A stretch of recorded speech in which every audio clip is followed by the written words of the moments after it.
Good morning students. Welcome to my class. Today's our topic is electron gain enthalpy यानी electron लब्धि enthalpy. तो चलिए हम लोग बिना देरी के अपना क्लास शुरू करते हैं। हम जानते हैं कि कोई भी परमाणु जब इलेक्ट्रॉन ग्रहण करता है तो वो ऋणात्मक आयन बन जाता है और जब वो इलेक्ट्रॉन त्याग करता है तो धनात्मक आयन बनता है। तो चलिए इसी पर आधारित है आज हमारा पढ़ाई। Electron gain enthalpy means electron लब्धि। लब्धि का मतलब होता है पाना, जैसे गेन, गेन मीन्स क्या है? पाना, प्राप्त करना। तो उस इलेक्ट्रॉन को प्राप्त करने से उसकी एंथैल्पी में जो परिवर्तन होता है, अब ये एंथैल्पी क्या है? एंथैल्पी होता है तापमान। ठीक, तो चलिए पहले हम इसका डेफिनेशन देखते हैं।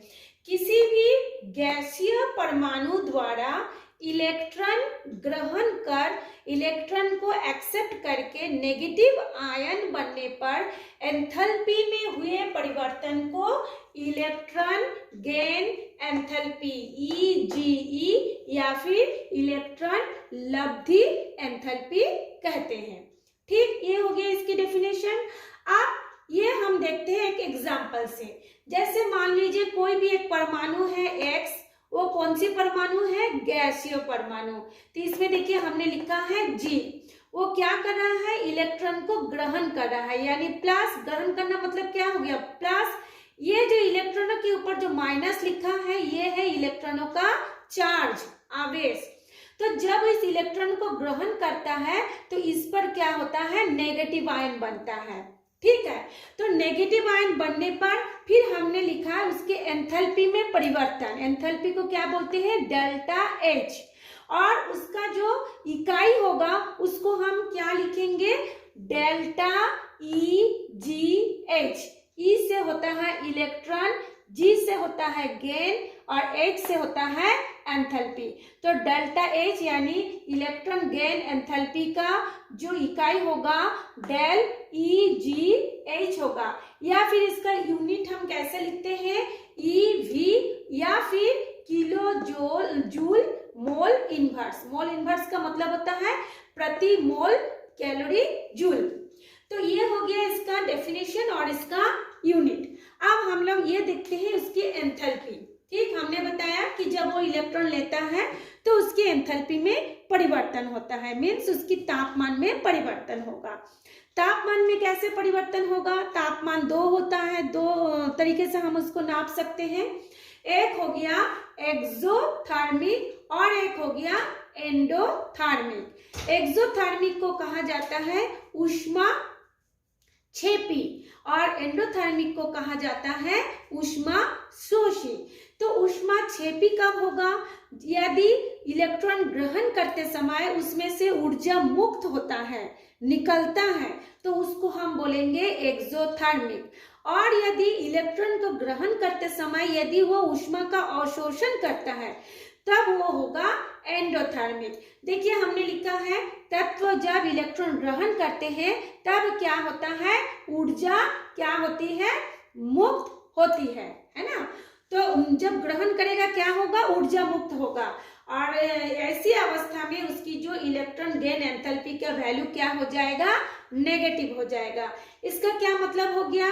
जैसे देखिए जब वो इलेक्ट्रॉन ले रहा है तब क्या होता है? ऊर्जा मुक्त हो रहा है, यानी उसके अंदर की जो ऊर्जा है वो निकल रहा है। हम जानते हैं ऊष्मा भी ऊर्जा का ही एक रूप होता है। अगर उसके अंदर से ऊर्जा निकल गया यानी ऊष्मा भी निकल गया, तो जब वो ऊष्मा निकल गया तो उसकी जो अंदर की चीज जब बाहर निकल जाएगा तो उसकी वैल्यू क्या होगी? उसकी मान क्या होगी? कम हो जाएगी।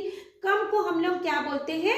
नेगेटिव। और जब वो ऊष्मा मुक्त होती है या ऊर्जा मुक्त होकर जब वो नेगेटिव बनता है और एक क्या बनाते हैं? संयोजी ऋणायन बनता है।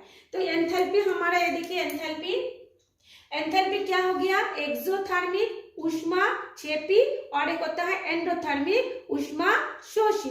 ठीक है, तो ये हो गया हमारा ये दो चीज हम लोग पढ़ लिए हैं, ऊष्मा क्षेपी और एक हो जाएगा ऊष्मा शोषी। अब देखिए इसको हम बता रहे हैं, ये जो एंडोथर्मिक हो रहा है उसको हम बताते हैं कैसे होगा। देखिए सबसे पहले यहाँ पर क्या है, ऑक्सीजन गैस है। गैस क्या हो रहा है, इलेक्ट्रॉन को ग्रहण कर रहा है। जैसे इलेक्ट्रॉन ग्रहण किया, करने के बाद वो क्या बना, एक संयोजी ऋणायन बनाया। देखिए एक संयोजी ऋणायन बनाया। इस समय इसकी ऊर्जा क्या हो जाएगी, कम हो जाएगी, क्योंकि वो क्या हो गया, उसमें से ऊष्मा जो है मुक्त हुआ। तो इसमें देखिए इसकी वैल्यू नेगेटिव में आ गया, -141 कैलोरी जूल मोल इनवर्स हो गया। ठीक है, उसके बाद देखिए ये जब एक ऋणायन बना, जब यही ऋणायन दोबारा एक इलेक्ट्रॉन को ग्रहण करता है, तब वो बनता है O2- या O-2। अब इसमें ये सवाल आता है, इस समय क्या होता है कि उसकी जो डेल्टा EGH यानी इलेक्ट्रॉन गेन एंथैल्पी का वैल्यू प्लस में आ जाएगा। क्यों प्लस में आ जाएगा, तो इसमें क्या होगा, ये जो पहले एक इलेक्ट्रॉन लिया था और जब दोबारा ये इलेक्ट्रॉन लेगा, इस इलेक्ट्रॉन और इस इलेक्ट्रॉन के बीच में प्रतिकर्षण होगा, रिपल्शन होगा, है ना। तो जब दोनों में ये रिपल्शन हो जाएगा, होने के कारण ये क्या करेगा, उस रिपल्शन के कारण वो एक दूसरे को दूर भागेगा। लेकिन जब हम उसको बाहर से फिर उस इलेक्ट्रॉन को घुसाने के लिए बाहर से फिर वो क्या करेगा, कुछ ऊष्मा को वो ग्रहण कर लेगा। यानी पहले से उसके अंदर कुछ ऊष्मा था, फिर वो बाहर से भी कुछ ऊष्मा लेगा। क्यों लेगा, ये दोनों इलेक्ट्रॉनों के बीच में जो प्रतिकर्षण है उसको भेद करके उस इलेक्ट्रॉन को, उसकी आकर्षण क्षमता को कम करके उस इलेक्ट्रॉन को ग्रहण करने के लिए। तो ऐसे स्थिति में उसकी पहले की ऊर्जा और बाहर से ली गई ऊर्जा दोनों को हम जोड़ेंगे। जोड़ने के बाद देखिए +780 कैलोरी जूल मोल इनवर्स हुआ। तो इसमें पहले इलेक्ट्रॉन जब वो ले रहा था उसकी जो वैल्यू था वो नेगेटिव में आया, माइनस में आया। जब दोबारा ले रहा था तो उसकी जो वैल्यू हो गई, EGE का वैल्यू हो गई +780 calorie joule mole inverse. Mole inverse का मतलब होता है प्रति मोल इतना कैलोरी जूल। इसमें क्या हो रहा है, ये ऊर्जा को अवशोषित कर रहा है, या फिर हम बोल सकते हैं ये ऊष्मा को अवशोषित कर रहा है। तो ये हो गया हमारा जो इलेक्ट्रॉन गेन एंथैल्पी हो गया। उसके बाद हम अब देखेंगे कि ये जो इलेक्ट्रॉन गेन एंथैल्पी का वैल्यू किन किन कारकों के ऊपर निर्भर करता है। इसका मतलब कब वो बढ़ता है और कब वो घटता है। तो कुछ फैक्टर है जिस पर इसका वैल्यू डिपेंड करता है। तो पहला फैक्टर हो गया एटॉमिक साइज। एटॉमिक साइज का मतलब होता है परमाणु का आकार। जैसे हमने देखिए एक परमाणु हमने यहाँ पे ड्रॉ किया है, ये परमाणु का नाभिक है और परमाणु के चारों ओर क्या है, कोश है ना। तो इस कोश में क्या होता है, इलेक्ट्रॉन इसके चारों ओर चक्कर लगा रहा है। ठीक, आप मान लीजिए यदि एटॉमिक साइज बड़ा होगा, बहुत बड़ा होगा, है ना, तो इसकी नाभिक से इसकी बाह्यतम कोश की दूरी बढ़ेगा। बड़ा होगा का मतलब क्या होगा, उसके बाह्यतम कोश की दूरी बढ़ जाएगी।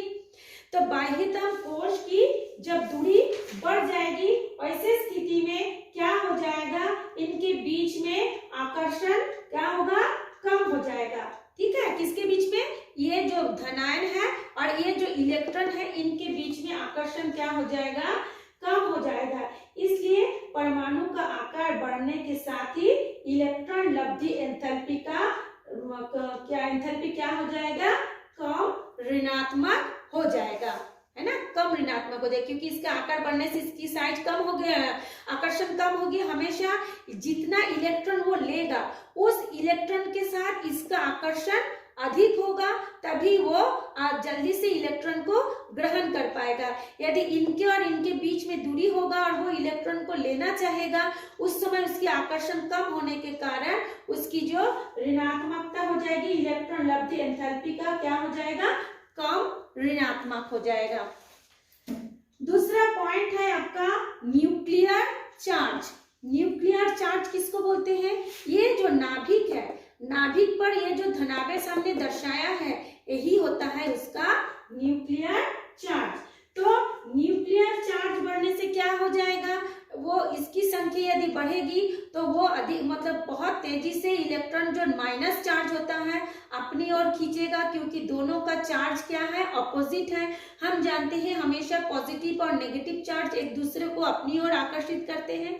तो जब वो आकर्षण करेगा तो न्यूक्लियर चार्ज बढ़ने से क्या हो जाएगी, इसकी जो EGE यानी इलेक्ट्रॉन गेन एंथैल्पी क्या हो जाएगा, मान में भी वृद्धि होगी तथा वो अधिक ऋणात्मक हो जाता है, मतलब ये अधिक ऋणात्मक हो जाता है। ठीक है। तीसरा हो गया इलेक्ट्रॉन कॉन्फ़िगरेशन या इलेक्ट्रॉनिक विन्यास। इलेक्ट्रॉनिक विन्यास में हम लोग देखते हैं कि हमेशा जो ये रहता है, कोश रहता है, जैसे P हो गया, S हो गया, या फिर आपका D हो गया या F हो गया। P में होता है 3, D में होता है 5। तो हर एक में क्या होता है, एक एक इलेक्ट्रॉन रहता है या दो दो इलेक्ट्रॉन रहता है ना, ऐसे दो रहता है या फिर एक एक इलेक्ट्रॉन रहता है। यदि मान लीजिए P में 6 होगा या S में 2 होगा, तो 6 ना होगी, यदि 3 है तो भी वो अधिक स्थायी होता है, और यदि 6 है तो भी वो बहुत अधिक स्थायी होता है। दोनों ही स्थिति में वो स्थायी होता है। 6 रहेगा तो बहुत अधिक स्थायी, और 3 रहेगा जब वो आधा पूरा माने भरा हुआ रहेगा तो भी वो क्या होगा, स्थायी होगा। इसी तरह से यदि हम D को भी देखें तो D में भी यदि 5 खाने में कितने इलेक्ट्रॉन होना चाहिए, टोटल 10 रहेगा तो वो बहुत अधिक स्थायी, और यदि उसका आधा भरा रहता है, 5 होता है, तो भी वो क्या होता है, स्थायी होता है। तो इस प्रकार के परमाणु क्या करते हैं, सरलता से बाह्य इलेक्ट्रॉन ग्रहण नहीं कर सकते, क्योंकि उसके पास जरूरत ही नहीं है, वो खुद ही स्थायी बना हुआ है, जिसके कारण वो क्या करता है, इलेक्ट्रॉनों को ग्रहण नहीं करता है। परंतु ऐसा स्थिति में यदि इलेक्ट्रॉन उसको ग्रहण करना पड़े, मतलब मान लीजिए फिर भी उसको ग्रहण करना पड़े या उसको इलेक्ट्रॉन लेना पड़े या उसका इलेक्ट्रॉन देना पड़े, तो उसको क्या होगी, बाहर से उसकी ऊर्जा की आवश्यकता होगी, है ना। तो बाहर से जब वो उस ऊर्जा को लेगा तब उसमें इलेक्ट्रॉन जो लब्धि एंथैल्पी का मान क्या हो जाता है, धनात्मक हो जाता है। यानी जब उसको हम जैसे हमने यहाँ पे बनाया ना, जब वो बाहर से हम उसको ऊर्जा देंगे या ऊष्मा देंगे तब उसकी जो ये जो वैल्यू हो जाएगी ऐसे करके धनात्मक हो जाएगा, क्योंकि हमको जोर जबरदस्ती उसको ऊर्जा दे करके उस इलेक्ट्रॉनों को वो देना पड़ रहा है, या फिर खुद भी ये क्या करता है, बाहर से ऊष्मा को ले करके वो अपना इलेक्ट्रॉन ले रहा है, इसलिए उसका वैल्यू जो होगा हमेशा पॉजिटिव में आ जाएगा। ये था कुछ फैक्टर। अब हम लोग ये देखते हैं कि पीरियोडिक टेबल में यदि हम लेफ्ट टू राइट जाए या ग्रुप में यदि ऊपर से नीचे की ओर आए, तब उस समय इलेक्ट्रॉन गेन एंथैल्पी का वैल्यू कितना होगा, उस समय हम तो देखते हैं। देखिए, सबसे पहले इन पीरियोडिक टेबल में हम दो ही होता है, एक ग्रुप में होता है, एक पीरियड में होता है। ग्रुप में कैसे होता है, चलिए हम बताते हैं ग्रुप में कैसे होता है।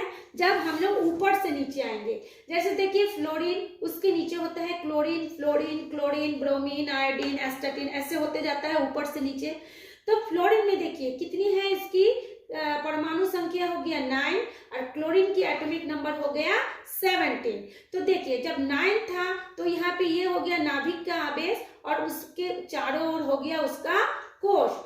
तो जैसे इसमें हो गया 1s2 2s2 फिर 2p कितना हो जाएगा 5 हो जाएगा, 5 हो जाएगा ना।